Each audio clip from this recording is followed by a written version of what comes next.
Þegar þú kemur svona óvænt inn í þetta nokkrir dagar síðan sem að þú kannski reiknaðir ekki með að vera á leiðinni til Þýskalands HM. Já, nei, kannski fyrir nokkrum dögum síðan þá bjóst ég ekki beint við þessu en já, maður var bara tilbúinn og hérna bara gaman að þetta skyldi þróast svona. Og svona, já, að byrja strax á stóra sviðinu, þú kannski spila 2 landsleiki?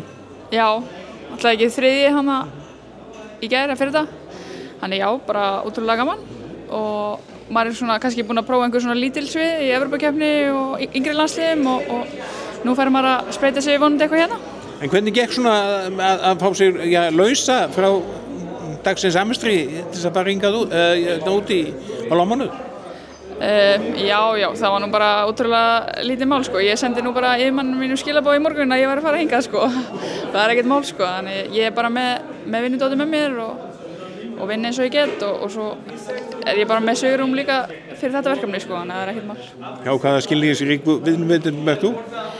Ég vinn hjá Íslandsbanka, þannig að bara þau hafa alltaf sýnt mér ótrúlega mikinn skilning á íþróttinni sko, þannig að það bara frábært sko. Og þetta náttúrulega alveg draumur að takast á við? Já, algjörlega, þetta alveg búið að vera svona stórt markmið hjá mér að fá að spila með landsliðinu á stórmóti, þannig að algjörlega. Þannig að það má bara búist við og stökkvi beint út í djúpulaugina eða hvað? Já, ég bara klár, bara í hvaða laug sem þannig það bara gaman að sjá. Já. Og svona ákveðin draumur að rætast? Já, algjörlega, 100% sko, það hérna vonandi bara, maður bara halda áfram og leggja sér fram og sína sitt besta og bara sjá hvernig maður uppsker sko.